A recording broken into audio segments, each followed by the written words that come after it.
ഇപ്പോഴത്തെ ആഭ്യന്തര വിപണിയിൽ ഈ ഹൈബ്രിഡ് കഞ്ചാവിന് ഏകദേശം 1 കിലോയ്ക്ക് 60 ലക്ഷം രൂപയിലേക്ക്. അങ്ങനെ നോക്കുകയാണെങ്കിൽ ഇത് ഉദ്ദേശം 2 കോടി രൂപയ്ക്ക് മുകളിൽ വില വരുന്നതാണ്. ഇത് ഇന്ത്യയിൽ ഇത് ഉൽപ്പാദനം കുറവാണ്. ഇത് പ്രധാനമായിട്ടും വരുന്നത് തായ്ലൻഡിൽ നിന്നാണ് വരുന്നത്. ഇത് പ്രധാനമായി കഞ്ചാവിൻ്റെ അപേക്ഷിച്ച് ഏകദേശം ഒരു 10 മടങ്ങോളം ലഹരി കൂടുതലാണ് ഇതിന്. ഇപ്പോൾ ആധുനിക ഇപ്പോഴത്തുള്ള ഈ സിന്തറ്റിക് ഡ്രഗ്സിനെക്കാട്ടിയും വില കൂടുതലാണ്.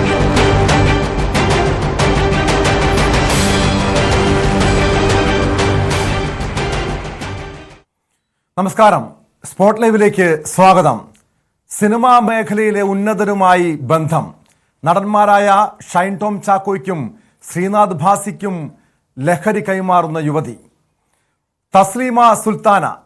ഇന്നലെ ആലപ്പുഴയിൽ എക്സൈസ് പിടികൂടിയ യുവതിയിൽ നിന്നും ഞെട്ടിപ്പിക്കുന്ന വിവരങ്ങളാണ് എക്സൈസിന് ലഭിച്ചത്. സിനിമാ മേഖലയിലുള്ളവരുമായുള്ള ബന്ധത്തിന്റെ ഡിജിറ്റൽ തെളിവുകൾ എക്സൈസിന് ലഭിച്ചു. ഇന്നലെ രാത്രിയാണ് ആലപ്പുഴയിൽ നിന്ന് ഹൈബ്രിഡ് കഞ്ചാവുമായി യുവതി അടക്കമുള്ളവർ പിടിയിലായത്. സിനിമാ മേഖലയിലുള്ളവരുടെ ലഹരി ഉപയോഗത്തിന്റെ ഞെട്ടിപ്പിക്കുന്ന തെളിവുകളാണ് ഈ അറസ്റ്റിലൂടെ എക്സൈസിന് ലഭിച്ചത്. സിനിമാ മേഖലയിൽ ആൾക്കാരും ഉണ്ട്, ഇതിൽ ഇൻവോൾവ് ഉണ്ട്. അതിൽ കൂടുതൽ നമ്മൾ അന്വേഷണം നടത്തേണ്ടിയിരിക്കുന്നു. 1-2 പേരുടെ പേരൊക്കെ പറഞ്ഞിട്ടുണ്ട്, അത് നമ്മൾ അന്വേഷണം നടത്തേണ്ടിയിരിക്കുന്നു. ഉണ്ടാവും. ആരുടെ പ്രതികളുടെ പേര്? ഒരാളുടെ പേരുണ്ടോ? പൈസ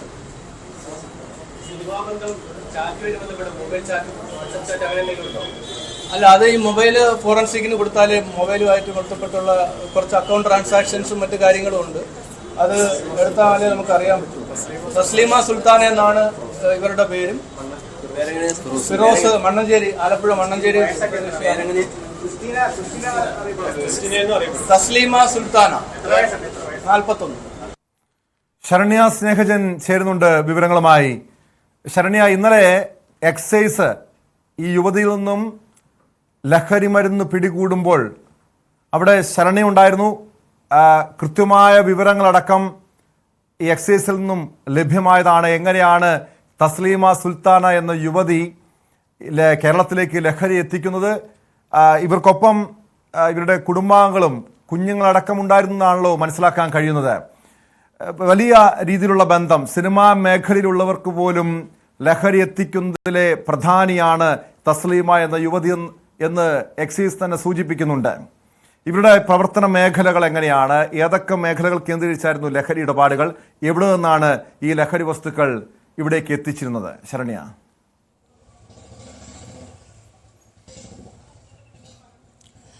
ടോമെ, ഇന്നലെ രാത്രി 10:30 കൂടിയാണ് ഇവരെ ഓമനപ്പുഴയിൽ നിന്ന് പിടികൂടുന്നത്. അതായത് ഓമനപ്പുഴ ബീച്ചിനോട് ചേർന്നുള്ള മാരാരി ഗാർഡൻ വില്ല എന്നുള്ള റിസോർട്ടിലേക്കാണ് ഈ തസ്ലീമ തസ്ലീമ സുൽത്താന എന്ന പേരുള്ള ക്രിസ്റ്റീന എന്ന ഫീൽഡിൽ, അവരുടെ ഈ മയക്കുമരുന്നുമായി ബന്ധപ്പെട്ട ഫീൽഡിൽ അറിയപ്പെടുന്ന ക്രിസ്റ്റീന എന്നുള്ള യുവതിയാണ് എറണാകുളത്ത് നിന്നും എത്തുന്നത്. ഇവര് അവിടേക്ക് എത്തുമ്പോൾ എറണാകുളത്ത് നിന്ന് വാടകയ്ക്ക് എടുത്ത ഒരു കാറിലാണ് വരുന്നത്. ഒപ്പം ഇവരുടെ കുട്ടികൾ ഉൾപ്പെടെയുള്ള കുടുംബസമേതം സഞ്ചരിച്ചാണ് എത്തുന്നത്. ഇവരുടെ കൂടെ പിന്നീട് ആലപ്പുഴയിൽ നിന്നും ആണ് ഈ ഫിറോസ് എന്ന യുവാവ് കൂടി, മണ്ണഞ്ചേരി സ്വദേശിയായ യുവാവ് കൂടി കയറുന്നത്. ഇന്നലെ രാവിലെയോടുകൂടി എക്സൈസ് സംഘം ഈ ഓമനപ്പുഴ ഭാഗം കേന്ദ്രീകരിച്ച് നടത്തിയ ലഹരി പരിശോധനകളിലാണ് ഇങ്ങനെ ഒരു ഹൈബ്രിഡ് കഞ്ചാവുമായി ഒരു സംഘം ആലപ്പുഴയിലേക്ക് എത്തുന്നതെന്ന് അവരിൽ നിന്ന് വിവരം ലഭിക്കുന്നത്. അങ്ങനെ എക്സൈസ് സർക്കിൾ ഇൻസ്പെക്ടർ മഹേഷിന്റെ നേതൃത്വത്തിൽ വിരിച്ച ഒരു വലയിലേക്ക് ഇവർ വന്ന് കയറുകയായിരുന്നു എന്നുള്ളതാണ്. രാത്രി 10:30 ഇവർ ഈ സംഘം എത്തുന്നു. നമ്മൾ ഇവരുടെ പരിശോധനകൾ നടക്കുന്ന ഘട്ടത്തിൽ ന്യൂസ് 18 വാർത്താ സംഘവും ആ രാത്രി അവിടെ എത്തുന്നു. തുടർന്ന് ഇവരുടെ 2 കുട്ടികൾ, ഈ തസ്ലീമയോടൊപ്പം ഉണ്ടായിരുന്ന 2 കുട്ടികൾ, അവർ മൈനറാണ്.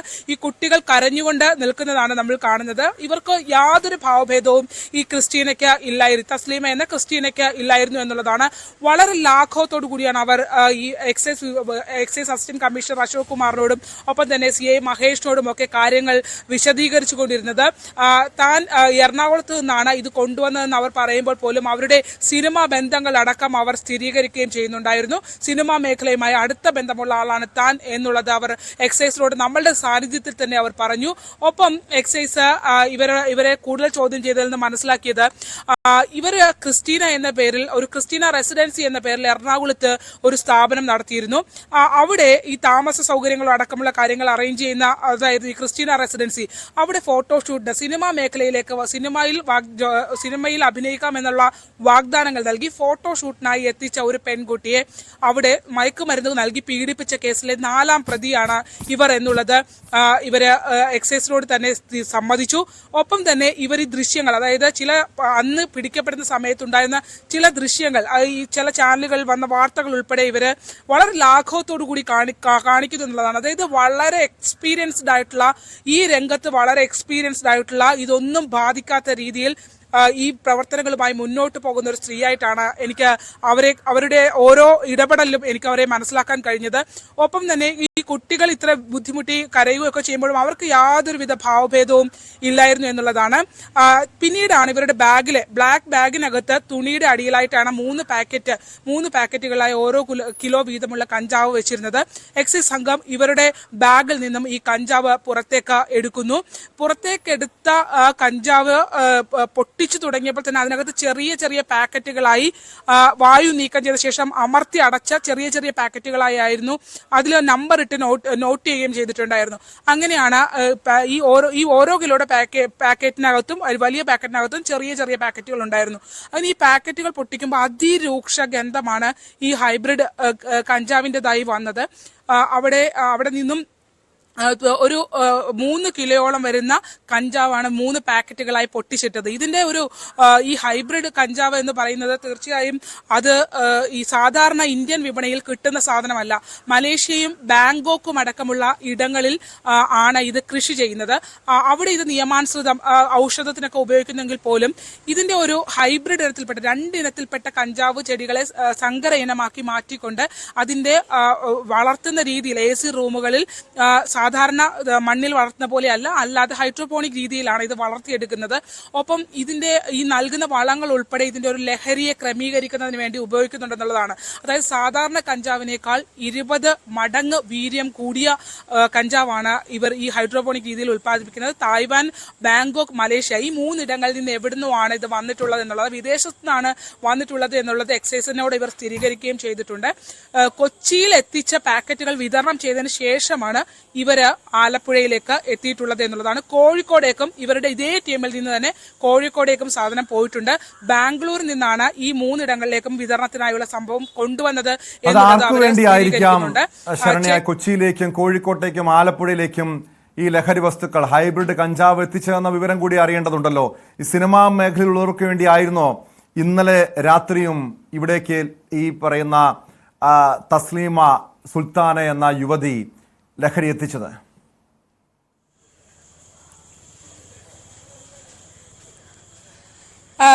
തീർച്ചയായിട്ടും സിനിമാ മേഖലയുമായി ബന്ധമുണ്ട് എന്നുള്ളത് തന്നെയാണ് എക്സൈസിന്റെ കൂടുതൽ ചോദ്യം ചെയ്യലുകളിൽ ഇപ്പോൾ ബോധ്യമായി വരുന്നത്.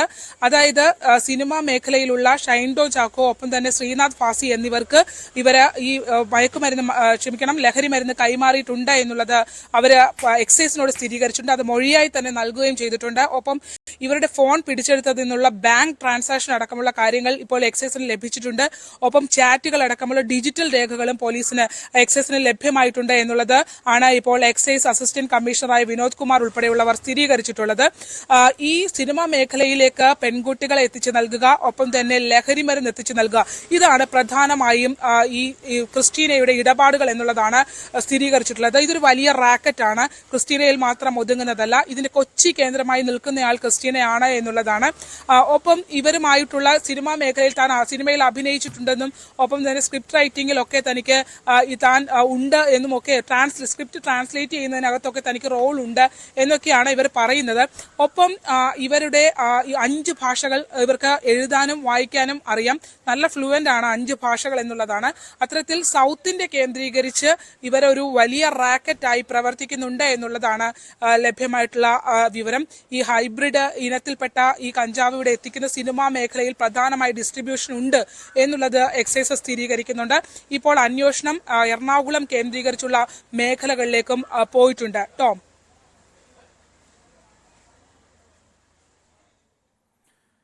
ശരണ്യ, ഈ തസ്ലീമയെ പിടികൂടുമ്പോൾ, ആലപ്പുഴയിൽ വെച്ച് എക്സൈസ് പിടികൂടുമ്പോൾ വാഹനത്തിൽ അവരുടെ ഭർത്താവ് എന്ന് പറയുന്ന ഒരു വ്യക്തിയും, അതായത് ഒരു യുവാവും 2 കുഞ്ഞുങ്ങളും ഉണ്ടായിരുന്നാണല്ലോ മനസ്സിലാക്കാൻ കഴിഞ്ഞ കാര്യം. ഇവരുടെ അറിവോട് കൂടിയാണോ അതായത് ഈ ഭർത്താവിൻ്റെ അറിവോടുകൂടിയാണോ ഈ തസ്ലീമ ഇവിടേക്ക് ലഹരി കടത്തിയിരുന്നത്, അതോ ഈ കുഞ്ഞുങ്ങളെയും ഭർത്താവിനെയും ഒക്കെ അവരുടെ മറവിൽ, അതായത് ഒരു കുടുംബസമേതം യാത്ര ചെയ്യുമ്പോൾ സാധാരണ എക്സൈസോ പോലീസോ പരിശോധന നടത്താറില്ല, അതുകൊണ്ട് തന്നെ ഈ സ്ത്രീകളുടെ മറവിൽ, കുഞ്ഞുങ്ങളുടെ മറവിലൊക്കെ ലഹരി കടത്ത് നടക്കുന്നുണ്ട്. ഈ തസ്ലീമ ഇത് ഈ ഒരു രീതിയായിരുന്നു, അതായത് കുഞ്ഞുങ്ങൾ ഉൾപ്പെടെ വാഹനത്തിൽ കൊണ്ടുപോയി വാഹനത്തിൽ സഞ്ചരിച്ച് കുഞ്ഞുങ്ങളുടെ ഒപ്പം സഞ്ചരിച്ച് ലഹരി ഇടപാട് നടത്തുക, ഇതായിരുന്നോ തസ്ലീമയുടെ രീതി?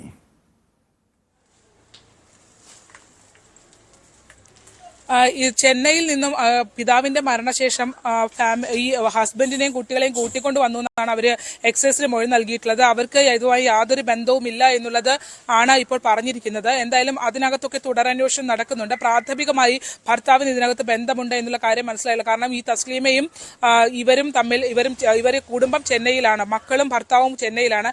അവരോട് വിനോദയാത്രയ്ക്ക് എന്ന് പറഞ്ഞാണ് ആലപ്പുഴയിലെ റിസോർട്ടിലേക്ക് അവരെ കൂട്ടിക്കൊണ്ട് വന്നത്. ചെന്നൈയിൽ നിന്ന് അവർ എറണാകുളത്തേക്ക് ഇന്നലെ എത്തിയതേ ഉള്ളൂ എന്നുള്ള വിവരമാണ് എക്സൈസ് കൈമാറുന്നത്. അതുകൊണ്ട് തന്നെ പ്രാഥമികമായി ഭർത്താവിന് ഇതിനകത്ത് റോൾ ഉണ്ടോ എന്നുള്ളതിന്റെ ഒരു സ്ഥിരീകരണത്തിലേക്ക് വന്നിട്ടില്ല. പക്ഷേ അതിനകത്തുമൊക്കെ ഒരു അന്വേഷണം നടക്കുന്നുണ്ട്. 2 ചെറിയ കുട്ടികളായിരുന്നു എന്നുള്ളതാണ്. ഒരു പെൺകുട്ടി, മൂത്തത് ഒരു പെൺകുട്ടിയും രണ്ടാമത്തത് ഒരു ആൺകുട്ടിയുമായിരുന്നു. ഈ കുഞ്ഞുങ്ങൾ 2 പേരും ഇവരെ പിടിക്കുന്ന ഘട്ടത്തിലൊക്കെ അമ്മയോട് ചേർന്ന് നിന്ന് കരയുന്ന ദൃശ്യങ്ങളാണ് നമ്മൾ കണ്ടത്. പക്ഷെ അങ്ങനെയൊക്കെ സംഭവിക്കുമ്പോഴും ടോമ അവർക്ക് യാതൊരു ഭാവഭേദവും ഇല്ലാത്ത ഒരു സ്ത്രീയായിരുന്നു. ഇവരെ വളരെ ലാഘവത്തോടു കൂടി താൻ കുട്ടികളുടെ സാന്നിധ്യത്തിൽ തന്നെയാണ് ഇവർ പറഞ്ഞത്, താൻ എല്ലാ ലഹരി വസ്തുക്കളും ഉപയോഗിക്കും, തനിക്ക് അതിനകത്തൊന്നും ഒരു പ്രശ്നവുമില്ല, താൻ അതെല്ലാം ഉപയോഗിക്കുന്ന ആളാണ്, രാസലഹരിയും കഞ്ചാവും ഹൈബ്രിഡും ഉൾപ്പെടെ എല്ലാം താൻ ഉപയോഗിക്കുന്നു എന്നുള്ളത് അവർ എക്സൈസിനോട് വളരെ കൂളായി ഇരുന്ന് വിശദീകരിക്കുന്നതാണ് നമ്മൾ അവിടെ കണ്ടത്. ഇന്നലെ രാത്രി 1 മണിയോടുകൂടിയാണ് ഇവരുടെ ഒരു പ്രൊസീജിയർ ഒക്കെ പൂർത്തിയാക്കി ഈ റിസോർട്ടിൽ നിന്നും എക്സൈസ് സംഘം ഇവരെ അവിടെ ഈ അളന്ന് തിട്ടപ്പെടുത്തി, അതായത് ഈ ഹൈബ്രിഡ് കഞ്ചാവ് ഉൾപ്പെടെ അളന്ന് തിട്ടപ്പെടുത്തിയ ശേഷം ഇവരെ കൊണ്ടുപോകുന്നത്. ആ മടങ്ങുന്ന ഘട്ടം വരെയും നമ്മൾ അവിടെ ഉണ്ടായിരുന്നു. ആ ഘട്ടത്തിൽ ഒന്നും തന്നെ ഇവർക്ക് ഒരു ഭാവവ്യത്യാസവും ഒരിടത്തും ഉണ്ടായിരുന്നില്ല എന്നുള്ളതാണ്. വളരെ വളരെ ബോൾഡായിട്ടാണ് അവർ ഓരോ കാര്യങ്ങളും വിശദീകരിച്ചു കൊണ്ടിരുന്നത്. പിടിക്കപ്പെട്ടാൽ തന്നെ ഇതിനകത്ത് നിയമപരമായ ചില പ്രശ്നങ്ങളുമുണ്ട്. പിടിക്കപ്പെട്ടാൽ തന്നെ സാധാരണ കഞ്ചാവ് പിടിക്കുന്നതിന്റെ ഒരു നിയമപരമായ പ്രശ്നങ്ങൾ മാത്രമേ ഈ കേസിലും ഉള്ളൂ എന്നുള്ളതാണ്. അതുകൊണ്ട് തന്നെ ഇവർക്ക് ഊരിപ്പോകാനായി ഇപ്പം 10 വർഷം വരെ തടവ് കിട്ടുന്ന ക്വാണ്ടിറ്റിയാണ് പിടിച്ചിട്ടുള്ളതെന്നാണ് എക്സൈസ് പറഞ്ഞിട്ടുള്ളത്. എങ്കിൽ പോലും ഇവരുടെ പിന്നിൽ ഒരു വലിയ റാക്കറ്റ് ഉണ്ട്, വലിയ ശക്തിയുണ്ട്. അതുകൊണ്ട് തന്നെ ആ ഒരു കോൺഫിഡൻസ് അവരുടെ ഓരോ ഘട്ടത്തിലും പ്രകടമായിരുന്നു എന്നുള്ളതാണ്. ഇപ്പോൾ ശ്രീനാഥ് ഭാസിയും ഷൈൻ ടോം ചാക്കോയും ഒക്കെയായി ബന്ധപ്പെട്ടും ആ വഴിക്കും അന്വേഷണം നീങ്ങുന്നുവെന്ന് എക്സൈസ് അസിസ്റ്റന്റ് കമ്മീഷണർ തന്നെ സ്ഥിരീകരിക്കുകയും ചെയ്തിട്ടുണ്ട്. എറണാകുളത്തെ സിനിമാ ലോബിയുമായി വലിയ ബന്ധം ഇവർക്കുണ്ട് എന്നുള്ളതാണ്. സെറ്റുകളടക്കം ഇത് എത്തിച്ചു നൽകുന്നതിന്റെ ഒരു അതിന്റെ കണ്ണിയായി പ്രവർത്തിക്കുന്ന ആളാണ് തസ്ലീമ എന്നുള്ളതാണ് ഇവരുടെ ഫോൺ അടക്കം പരിശോധിച്ചപ്പോൾ എക്സൈസിനെ മനസ്സിലാക്കാൻ കഴിഞ്ഞിട്ടുള്ളത് കേട്ടോ.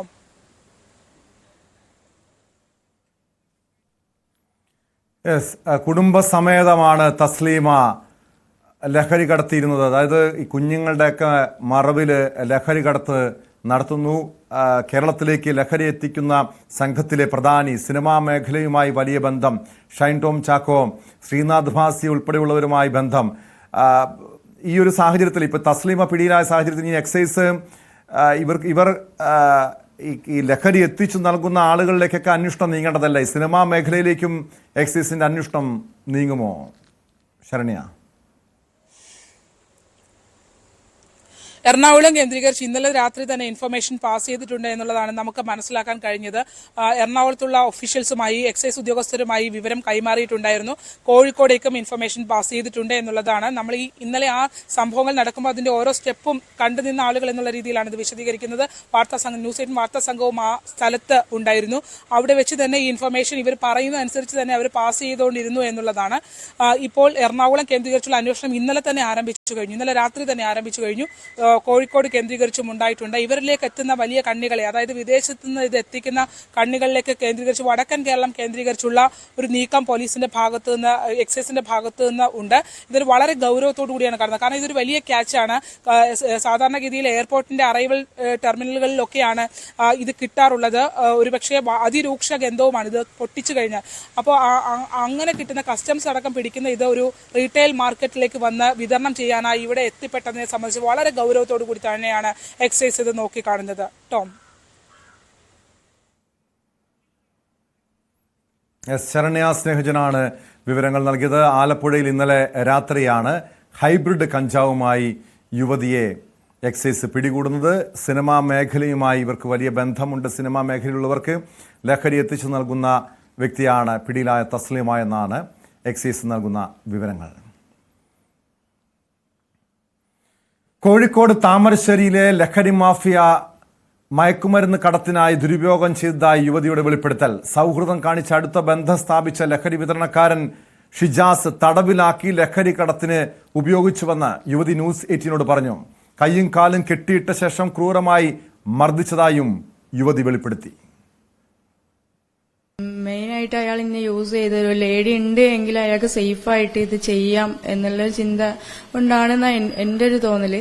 കാരണം രാത്രികാലങ്ങളിൽ അയാളെ യാത്രകളിൽ വണ്ടിയിൽ എന്നെയും കൊണ്ടുപോവുക. എന്നാലും ഒരു ഫാമിലി പോകുന്ന മാതിരിയാണ്. പോലീസിന്റെ മുന്നിലൊക്കെ ആണെങ്കിലും ഫാമിലി പോകുന്ന അതേമാതിരി വാടകയ്ക്ക് പല സ്ഥലങ്ങളിലായിട്ട് റെന്റിന് വീടെടുക്കുകയും അവിടെയൊക്കെ ഒരു ഫാമിലി രൂപത്തിലാണ് താമസം. എന്നെക്കൊണ്ട് ചെയ്യിപ്പിച്ചതായിട്ടൊന്നുമില്ല. പക്ഷെ ഓരോ യാത്രകളിൽ എന്താ പറയാ എന്നെ ഫ്രണ്ടിൽ ഇരുത്തും എന്നുള്ളതല്ലാതെ വേറെ ഒന്നും എന്നെക്കൊണ്ട് ചെയ്യിപ്പിച്ചതായിട്ടില്ല.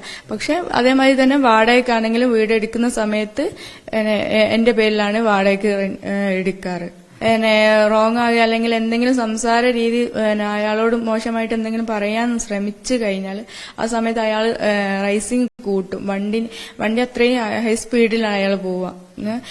ഞാൻ ഡോർ ഓപ്പൺ ചെയ്ത് ഞാനിട്ട് ഞാൻ പറയുന്നൊക്കെ പറയുന്ന സമയത്ത് അയാൾ സ്പീഡിൽ കൂട്ടി ഞാനിട്ടാണ് പല സമയത്ത് വണ്ടിയിൽ തന്നെ എന്നെ കൊല്ലാനുള്ള ആ ഒരു ശ്രമം നടത്തിയിട്ടുണ്ട്. അത് ഈ നാട്ടിലെ ഒരുപാട് ആൾക്കാർക്ക് അത് അറിയുന്ന കാര്യമാണ്. ഇങ്ങാപ്പ ഒക്കെ എല്ലാവർക്കും അത്യാവശ്യം അറിയാം എന്താണ് ഞാൻ അയാളെ കൂടെ ജീവിക്കുമ്പോൾ എനിക്ക് വരുന്ന അപകടം എന്താണ് എന്നുള്ളതൊക്കെ അത്യാവശ്യം കുറച്ച് ആൾക്കാർക്കൊക്കെ അറിയാം. അതേമാതിരി ഞങ്ങൾ വാടകയ്ക്ക് എടുത്ത ആ വീടുകളിലൊക്കെ ഓണേഴ്സിന് അറിയാം.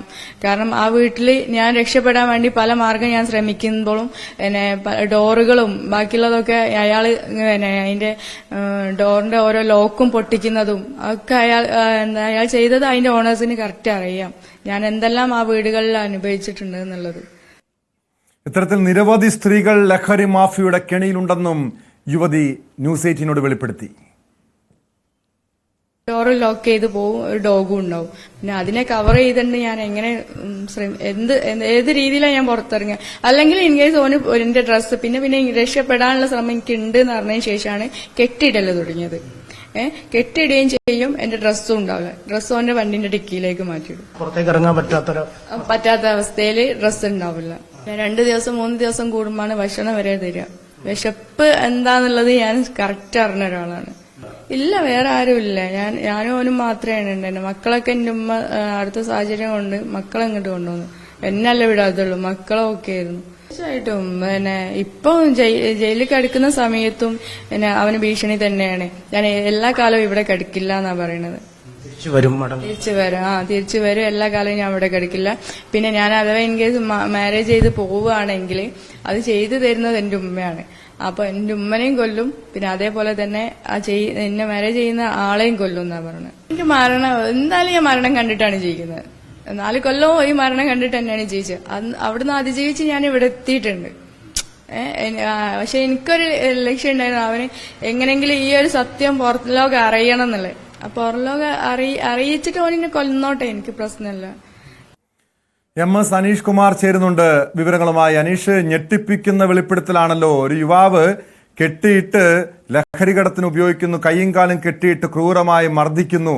അങ്ങനെ ഒരു ഗുരുതരമായിട്ടുള്ള സാഹചര്യം, പ്രത്യേകിച്ചും കോഴിക്കോട് താമരശ്ശേരി മേഖല കേന്ദ്രീകരിച്ച് നിരവധി ചെറുപ്പക്കാർ ലഹരി മാഫിയയുടെ കെണിയിലുണ്ട്. യുവതി പറയുന്നതനുസരിച്ച് നിരവധി സ്ത്രീകളെ ലഹരി മാഫിയ ഈ രീതിയിൽ കെണിയിൽപ്പെടുത്തി ലഹരി കടത്തിനടക്കം ഉപയോഗിക്കുന്നുണ്ട് എന്നല്ലേ പറഞ്ഞു വെക്കുന്നത്. ഈ യുവാവ്, അതായത് യുവതി ആരോപണം ഉന്നയിച്ചിരിക്കുന്ന ഈ യുവാവും ഈ യുവതിയും തമ്മിലുള്ള ബന്ധം എന്താണ്? ഇവർ ജീവിത പങ്കാളികളാണോ അതോ സൗഹൃദമാണോ? എങ്ങനെയായിരുന്നു ഈ ലഹരി കടത്തിനെ കുറിച്ചുള്ള വിവരങ്ങളടക്കം ഈ യുവതി ന്യൂസ് 18നോട് അനീഷിനോട് വെളിപ്പെടുത്തിയത്?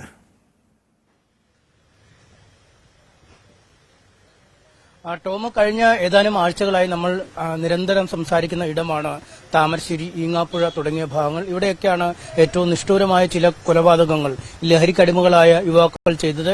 ഇവരൊക്കെ ഒറ്റ ചെങ്ങലയിലെ കണ്ണികളാണ് എന്നതാണ് ഏറ്റവും കൗതുകരമായ വസ്തുത. ആദ്യം അമ്മയെ കൊന്ന ആഷിക്ക്, പിന്നീട് ഭാര്യ ഷിബിലയെ സ്വന്തം വീട്ടിൽ വെച്ച് കുത്തിക്കൊന്ന യാസിർ, ഒപ്പം അവരോടൊപ്പമുള്ള ഒരു പങ്കാളിയാണ് ഷിജാസ് എന്ന ഈ യുവതി പരാമർശിക്കുന്ന ആൾ. അയാൾ കഴിഞ്ഞ ജനുവരിയിൽ ഈ മയക്കുമരുന്ന് കടത്തുമായി ബന്ധപ്പെട്ട് പോലീസ് പിടികൂടുകയും റിമാൻഡിൽ കഴിയുകയും ചെയ്യുന്ന ഒരു സാഹചര്യമുണ്ട്. അയാളോടൊപ്പം കഴിഞ്ഞ അല്ലെങ്കിൽ ചെലവഴിച്ച സമയത്തെക്കുറിച്ചാണ് ആ യുവതി നമ്മോട് വെളിപ്പെടുത്തിക്കൊണ്ടിരിക്കുന്നത്. ഒരു സൗഹൃദം പുലർത്തിയാണ് ആദ്യം യുവതിക്ക് അടുത്തേക്ക് ഇയാൾ എത്തുന്നത്. യുവതിയുടെ ഭർത്താവ് വിദേശത്താണ്. ആ സമയത്താണ് ഇയാൾ സൗഹൃദം സ്ഥാപിച്ച് അല്ലെങ്കിൽ സൗഹൃദം നടിച്ചെത്തുന്നത്. പിന്നീട് ഇയാളുമായുള്ള ഇടപഴകാൻ തുടങ്ങിയപ്പോഴേക്കും വീട്ടിൽ പ്രശ്നങ്ങളാവുന്നു. നാട്ടിൽ ഈ ഊഹാഭോഹങ്ങൾ പരത്തിവിടുന്നു. അങ്ങനെ ഈ യുവതിയെ ഒരു തരത്തിലും സമാധാനമായി ജീവിക്കാൻ കഴിയാത്ത ഒരു സാഹചര്യത്തിലേക്ക് ഇയാൾ തള്ളിവിടുകയാണ്. പിന്നീട് ഇവരുടെ ദാമ്പത്യത്തിൽ വിള്ളലുണ്ടാവുന്നു. ഭർത്താവ് വിവാഹമോചനം നേടി പോകുന്നു. അതിനുശേഷം പൂർണ്ണമായും ഇയാൾക്ക് അധീനപ്പെട്ട് ജീവിക്കുന്ന തരത്തിലേക്ക് കാര്യങ്ങൾ നീങ്ങുകയാണ്. അതിനുശേഷമാണ് ഈ വാടകയ്ക്ക് വീടെടുത്ത് ഒരു ജീവിത പങ്കാളി എന്ന രീതിയിൽ ഇയാൾ ഇവരെ കൊണ്ടു നടക്കാൻ തുനിയുന്നു. വീട് വാടകയ്ക്ക് എടുക്കുമ്പോൾ ഇവരുടെ പേര് കാണിച്ച് അല്ലെങ്കിൽ ഈ സ്ത്രീ കൂടെയുണ്ട് എന്ന് കാണിച്ചാണ് പലപ്പോഴും വാടക വീടുകൾ എടുക്കുന്നത്. അതിനുശേഷം ആ വാടക വീട്ടിൽ വെച്ചൊക്കെ ഏറ്റ വലിയ പീഡനങ്ങളെക്കുറിച്ചൊക്കെ ആ യുവതി സംസാരിക്കുന്നുണ്ട്. പിന്നീട് ഈ പോലീസ് പരിശോധനയും മറ്റുമൊക്കെ വരുമ്പോൾ ലഹരി സംഘങ്ങൾ പതിവായി ഉപയോഗിക്കുന്നത് ഇപ്പോൾ സ്ത്രീകളെയും കുട്ടികളുമൊക്കെയാണ്. സാധാരണഗതിയിൽ ചെറുപ്പക്കാരോ അല്ലെങ്കിൽ ലഹരി ഉണ്ടെന്ന് സംശയം തോന്നുന്ന കാറുകളും മറ്റു വാഹനങ്ങളുമൊക്കെ പോലീസ് പരിശോധിക്കും. എന്നാൽ സ്ത്രീകളും കുട്ടികളുമൊക്കെയായി പോകുന്ന വാഹനങ്ങൾ പലപ്പോഴും പോലീസ് ഒഴിവാക്കി വിടുകയാണ് പതിവ്. കാരണം ഈ വയനാട് എന്ന് പറയുന്നത് ഒരു ടൂറിസം മേഖലയാണ്. അതുകൊണ്ട് ബംഗളൂരുവിൽ നിന്നും മറ്റു ജില്ലകളിൽ നിന്നുമൊക്കെയുള്ള ആളുകൾ വയനാട് സ്പർശിച്ചാണ് കടന്നു പോകുന്നത്. ഇത്തരം എല്ലാ വാഹനങ്ങളെയും ഈ ലഹരിയുമായി ബന്ധപ്പെട്ട പരിശോധനകൾക്ക് വിധേയമാക്കുന്നത് ഒരു അനുചിതമാണ്. അല്ലെങ്കിൽ അത്തരമൊരു നടപടി ഉണ്ടാവില്ലെന്നറിയാം. ആ ഒരു സാധ്യത മുതലെടുത്താണ് ഈ യുവതിയെ പലപ്പോഴും വാഹനത്തിൽ കൊണ്ടുപോവുകയും ലഹരിയുടെ ഇടപാടുകൾക്കായി ഉപയോഗിക്കുകയും ചെയ്തിരുന്നു. അക്കാര്യം ആ യുവതി പറയുന്നു. പിന്നീട് ഒരു നീണ്ട കാലയളവ് ഈ യുവതിക്കും ഈ കുടിക്കുന്ന സോഫ്റ്റ് ഡ്രിങ്കുകളിലൊക്കെ കലർത്തി ലഹരി നൽകിയിരുന്നു എന്ന് ഈ യുവതി പറയുന്നുണ്ട്. അവർക്ക് ഉറക്കം ലഭിക്കുന്നില്ലായിരുന്നു, തലകറക്കം അനുഭവപ്പെടുന്നു, പല്ലുകൾ ദ്രവിച്ചു പോകുന്ന ഒരവസ്ഥയിലേക്ക് കാര്യങ്ങൾ നീങ്ങുന്നു. അങ്ങനെ ലഹരി നിരന്തരമായി ഉപയോഗിച്ചിരുന്ന ഒരു കാലവും ഉണ്ടായിരുന്നു. അക്കാലത്തൊക്കെ ഇവർ പൂർണ്ണമായി ഇയാൾക്ക് വിധേയത്വപ്പെട്ട് ഒരു അടിമ സ്വഭാവം കണക്കെ നിലനിൽക്കുന്ന ഒരു സാഹചര്യമായിരുന്നു. വീടിനു ചുറ്റും ക്യാമറകൾ സ്ഥാപിച്ച് ഈ വീട്ടിലേക്ക് ആര് വരുന്നു, ഇവരുടെ നീക്കങ്ങൾ എങ്ങനെയെന്ന് കൃത്യമായി അറിയുക, വീട് പുറത്തുനിന്ന് പൂട്ടിയിട്ട് പോവുക, ഇവരുടെ വസ്ത്രങ്ങൾ പൂർണ്ണമായും എടുത്തു മാറ്റിയ ശേഷം ഇവർക്ക് വീടിന് പുറത്തേക്ക് എത്താൻ കഴിയാത്തൊരു സാഹചര്യത്തിലേക്ക് എത്തിക്കുക. അങ്ങനെ തികച്ചും ഒരു സൈക്കോപാത്തിന്റെ രീതിയിലുള്ള നടപടിക്രമങ്ങളാണ് ഇയാളുടെ ഭാഗത്തു നിന്നും ഉണ്ടായത്. എന്തായാലും ഈ വലിയ ലഹരിക്കടത്ത് ഇടപാടുകൾക്കിടയിൽ ജനുവരിയിൽ ഇയാൾ പോലീസിന്റെ പിടിയിലായി. 110 ഗ്രാം MDMAയുമായാണ് ഇയാളെ പിടിയിലായത്. അതിനുശേഷം ഇപ്പോൾ ഏതാണ്ട് 2 മാസം കഴിഞ്ഞിരിക്കുന്നു. ജയിലിൽ റിമാൻഡിൽ കഴിയുകയാണ്. 90 ദിവസം വരെയൊക്കെ റിമാൻഡിൽ കഴിയും. അതിനുശേഷം താൻ പുറത്തേക്ക് ഇറങ്ങും. അപ്പോൾ കാണിച്ചു തരാമെന്നാണ് ജയിലിൽ നിന്ന് പോലും ഇയാളുടെ ഭീഷണി. സനീഷ് സൂചിപ്പിച്ചതുപോലെ സൗഹൃദം ഭാവിച്ചാണ് ഷിജാസ് ഈ യുവതിയുമായി അടുക്കുന്നത്. പിന്നീട് ഭീഷണിപ്പെടുത്തി ലഹരി കടത്തിനായി ദുരുപയോഗം ചെയ്യുന്നു. പലപ്പോഴും ഭക്ഷണം പോലും തരാതെ മുറിയിലിട്ട് പൂട്ടിയിട്ടു. പുറത്തു പോകാതിരിക്കാൻ വസ്ത്രങ്ങൾ മാറ്റിയിട്ടു. കയ്യും കാലും കെട്ടിയിട്ട ശേഷം ക്രൂരമായി മർദ്ദിച്ചു. യുവതിയുടെ വെളിപ്പെടുത്തൽ ഞെട്ടിപ്പിക്കുന്നതാണ്. അനീഷ്, ഇവിടെ എങ്ങനെയാണ് ഈ ലഹരി സംഘത്തിന്റെ പിടിയിൽപ്പെട്ടാലുള്ള അപകടം? നിരവധി പെൺകുട്ടികളുടെ, സ്ത്രീകളുടെ ജീവിതം ഇതുപോലെ തകരുന്നുണ്ടല്ലോ. ഒരാൾ മാത്രമാണ് അനീഷിനോട് വെളിപ്പെടുത്തൽ നടത്തിയ ഈ യുവതി. ഇതുപോലെ നിരവധി സംഘങ്ങൾ, നിരവധി യുവതികൾ ഇവരുടെ കെണിയിലുണ്ടെന്ന് പറയുന്നുണ്ട്. അതായത് കൃത്യമായും യുവതികളെ ഉപയോഗിച്ച്, സ്ത്രീകളെ ഉപയോഗിച്ച് ലഹരി കടത്ത് നടത്തുന്നതിന് വേണ്ടിയാണോ ഇവർ ഈ രീതിയിൽ ഈ പ്രണയക്കെണിയൊക്കെ ഒരുക്കുന്നുണ്ട് എന്ന് തന്നെ മനസ്സിലാക്കണോ അനീഷ്?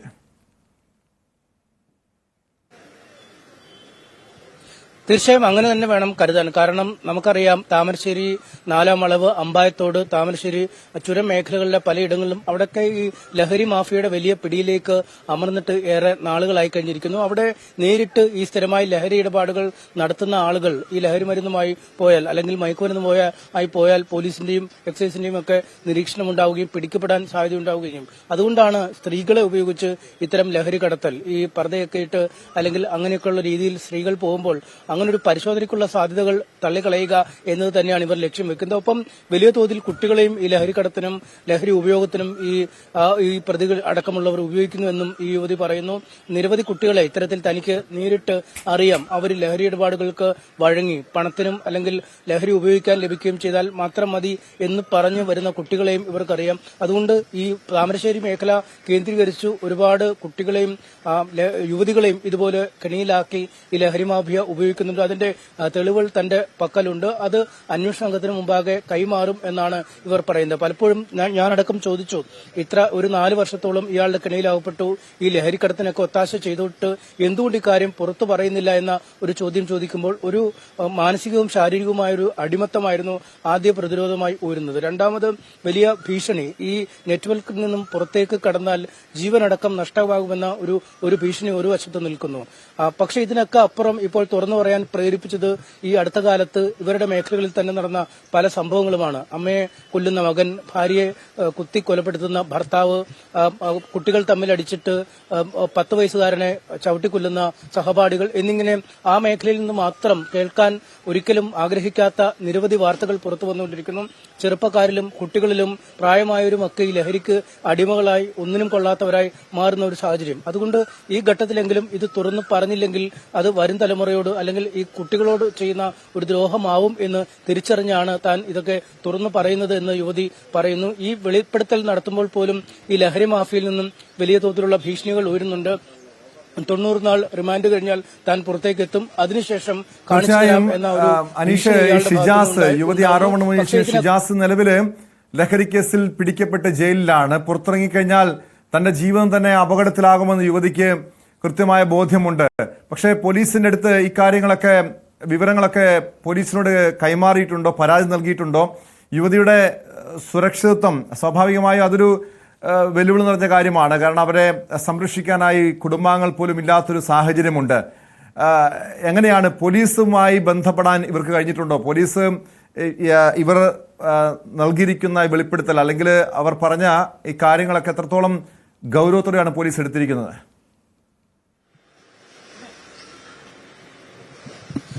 ഈ സ്ത്രീയുടെ വെളിപ്പെടുത്തലുകൾ പോലീസിന്റെ ശ്രദ്ധയിൽപ്പെട്ടിട്ടുണ്ട് എന്ന് നമുക്ക് മനസ്സിലാവാൻ സാധിക്കുന്നു. ഇതിന്റെ അടിസ്ഥാനത്തിൽ ഇന്ന് പോലീസ് ഉദ്യോഗസ്ഥരെ കാണും എന്ന് യുവതി നമ്മളോട് പറഞ്ഞിട്ടുണ്ട്. തനിക്ക് പറയാനുള്ള കാര്യങ്ങൾ അവരോട് പറയും. ഈ തെളിവുകളടക്കം തന്റെ പക്കലുള്ള തെളിവുകൾ കൈമാറും. ഇതുമായി ബന്ധപ്പെട്ട ഏത് തരം അന്വേഷണങ്ങളോടും താൻ പൂർണ്ണമായും സഹകരിക്കും. കാരണം ഇനിയും ഒരു ദുരിത ജീവിതം നയിക്കാൻ താൻ ആഗ്രഹിക്കുന്നില്ല.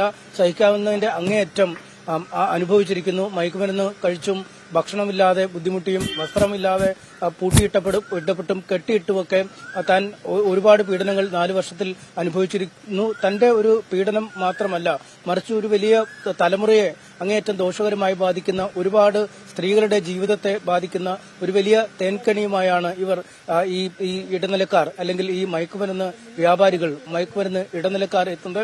അവരുടെ കണ്ണുകൾ പൂർണ്ണമായും അറുക്കണം എന്ന ഒരു ലക്ഷ്യം തന്നെയാണ് തനിക്കെന്ന് അവർ പറയുന്നു. ഈ പിടിയിലായ പ്രതിക്ക് ഒപ്പം നിരവധി സുഹൃത്തുക്കൾ പുറത്തു നിൽക്കുന്നു. കോഴിക്കോട് നഗരത്തിലൊക്കെ ഈ മയക്കുമരുന്ന് ഇടനിലക്കാരായി ജോലി ചെയ്യുന്ന ഒരുപാട് പേരുണ്ട്.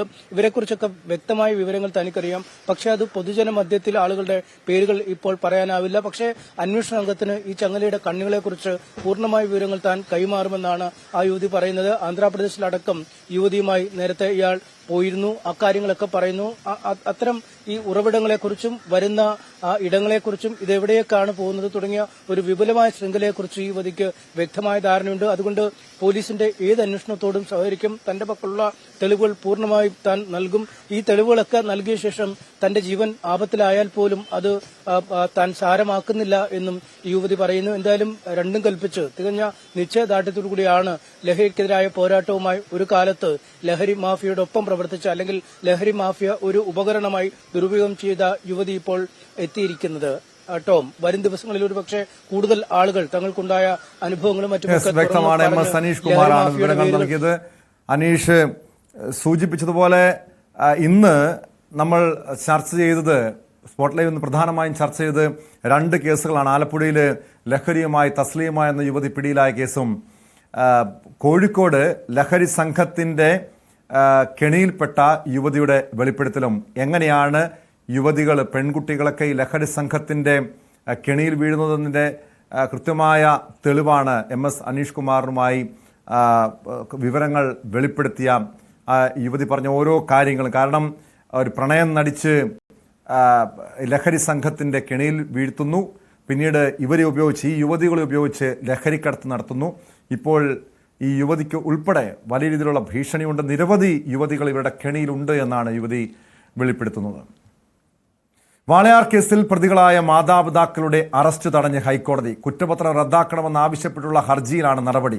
ഒരു നടപടികളും പാടില്ലെന്ന് ഹൈക്കോടതി സിംഗിൾ ബെഞ്ച് നിർദ്ദേശം നൽകി. കോടതി ഉത്തരവിൽ സന്തോഷമുണ്ടെന്ന് വാളയാർ പെൺകുട്ടികളുടെ അമ്മ പ്രതികരിച്ചു. ഇപ്പം ഇങ്ങനൊരു തീരുമാനം കോടതി പറഞ്ഞാൽ ഒത്തിരി സന്തോഷമുണ്ട്.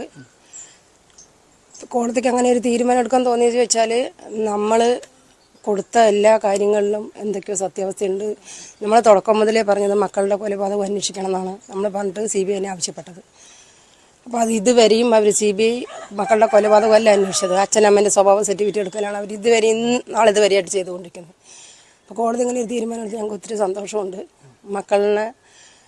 മക്കൾക്ക് വേണ്ടി ഞങ്ങൾ നീതിക്ക് പൊരുതുന്നതിൻ്റെ ഒരു യഥാർത്ഥയോളം ഞങ്ങൾക്കിതിൽ ഈ വാർത്തയിൽ കേൾക്കാൻ പറ്റും. വിവരങ്ങളുമായി ആജ്ഞ രവീന്ദ്രൻ ചേരുന്നുണ്ട്. ആജ്ഞ, നേരത്തെ CBI ഈ വാളയാർ പെൺകുട്ടികളുടെ മാതാപിതാക്കളെയും കേസിൽ പ്രതി ചേർത്താണ്, പുതിയ കുറ്റപത്രം സമർപ്പിച്ചതാണ്. ഇപ്പോൾ ഏത് സാഹചര്യത്തിലാണ് ഹൈക്കോടതി ഇവരുടെ അറസ്റ്റ് തടഞ്ഞിരിക്കുന്നത്?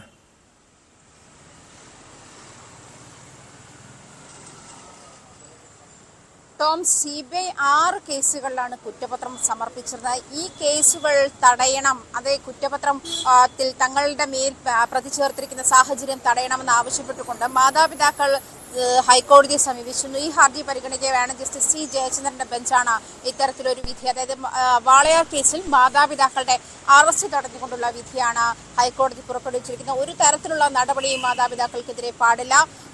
മാത്രമല്ല, ഇവർ വിചാരണ കോടതിയിൽ ഹാജരാകുന്നതും തൽക്കാലത്തേക്ക് വേണ്ട എന്ന് വെച്ചിരിക്കുകയാണ് കോടതി അവധിയിലേക്ക് പോയി വന്നതിനു ശേഷമായിരിക്കും ഇനി ഈ കേസിൽ ഈ ഹർജി പരിഗണിക്കുന്ന സാഹചര്യം പോലും ഉണ്ടാകുക. അക്ഷരാർത്ഥത്തിൽ കേരളത്തെ ഞെട്ടിച്ച ഒരു കേസ് തന്നെയാണ്. കാരണം പോലീസ് ഇക്കാര്യത്തിൽ വീഴ്ച വരുത്തിയെന്ന് കാണിച്ചായിരുന്നു വാളയാർ പെൺകുട്ടികളുടെ അമ്മ പരാതി നൽകിയിരുന്നത്.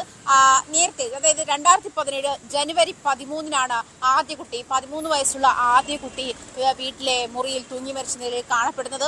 അതിനുശേഷം കൃത്യം 52 ദിവസം കഴിഞ്ഞപ്പോൾ രണ്ടാമത്തെ കുട്ടിയും അതേ തരത്തിൽ തന്നെ അതേ മുറിയിൽ തന്നെ മരിച്ച സാഹചര്യം ഉണ്ടാകുന്നു. ആദ്യ കേസിൽ പെൺകുട്ടിയുടേത് സൂയിസൈഡ് എന്ന് പോലീസ് വെറുതെ എഴുതി തള്ളുന്ന ഒരു സാഹചര്യം ഉണ്ടായപ്പോൾ അതിൽ കൂടുതൽ അന്വേഷണം ഉണ്ടായിരുന്നെങ്കിൽ അത് അസ്വാഭാവിക മരണമെന്ന് മാത്രമാണ് പോലീസ് രേഖപ്പെടുത്തിയത്. ആ ഒരു സാഹചര്യം ഒഴിവാക്കാമായിരുന്നു, രണ്ടാമത്തെ കുട്ടിയുടെ മരണം ഒഴിവാക്കാമായിരുന്നു എന്നൊരു സാഹചര്യം കൂടി കണക്കിലെടുത്താണ് രണ്ടാമത്തെ കുട്ടിയുടെ മരണം കൂടി വന്നപ്പോൾ ഈ 2 കുട്ടികളും ലൈംഗിക അതിക്രമത്തിന് ഇരയായി എന്ന് കണ്ടെത്തുകയും ചെയ്ത സാഹചര്യത്തിലാണ് അമ്മയുടെ അടുത്ത ബന്ധുക്കളായ 2 പേർ പ്രതികളാകുന്നത്. അതേസമയം രണ്ടാമത് മരിച്ച കുട്ടി, ആദ്യ കുട്ടി മരിച്ച ദിവസം തലയിൽ തുണിയിട്ട് 2 പേർ ആ മുറിയിൽ നിന്നും ഇറങ്ങിപ്പോകുന്നതായി കണ്ടുവെന്ന് പോലീസിന് മൊഴി നൽകിയിരുന്ന സാഹചര്യം. ഇതൊന്നും പോലീസ് പരിഗണിക്കാതെയാണ് അസ്വാഭാവിക മരണത്തിന് കേസെടുത്തിട്ടുള്ളത് എന്നും കോടതിയിൽ ബോധ്യപ്പെടുത്താൻ മാതാപിതാക്കൾക്ക് കഴിഞ്ഞിട്ടുണ്ട്.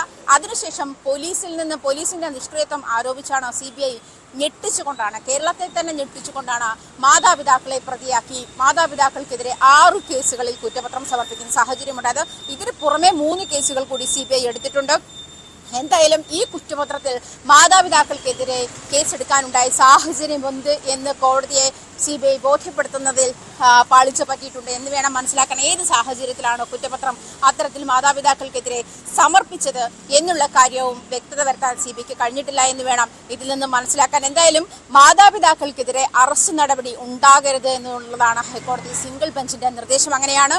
അതിനുശേഷം ഈ അവധിക്കാലത്തിന് ശേഷം വീണ്ടും കോടതി വീണ്ടും ചേരുമ്പോഴായിരിക്കും ഈ ഹർജി വീണ്ടും പരിഗണിക്കുക. അതുവരെ ഈ വാളയാറിലെ കുഞ്ഞുങ്ങളുടെ മാതാപിതാക്കൾക്കെതിരെ ഒരു നടപടിയും ഉണ്ടാകരുതെന്ന് തന്നെയാണ് ഹൈക്കോടതി നിർദ്ദേശം. എന്തായാലും ആജ്ഞ, ഈ കുറ്റപത്രം റദ്ദാക്കണമെന്നാവശ്യപ്പെട്ടാണല്ലോ ഇവർ ഹൈക്കോടതിയെ സമീപിച്ചിരിക്കുന്നത്. ഇതിൽ CBIയുടെ നിലപാട് CBI വ്യക്തമാക്കിയിട്ടുണ്ടോ കോടതിയിൽ? അതോ ഇനി കേസ് പരിഗണിക്കുമ്പോഴായിരിക്കുമോ CBIയുടെ ഉൾപ്പെടെ വാദം കേൾക്കുക?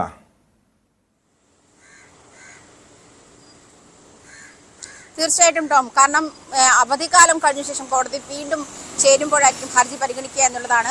CBIക്ക് കോടതിയെ കൃത്യമായി, അതായത് ഒറ്റനോട്ടത്തിൽ പ്രഥമ ദൃഷ്ട്യാ CBIക്ക് കോടതിയെ കൃത്യമായി ബോധ്യപ്പെടുത്താൻ കഴിഞ്ഞില്ല എന്നാണ് മനസ്സിലാക്കാൻ കഴിയുന്നത്.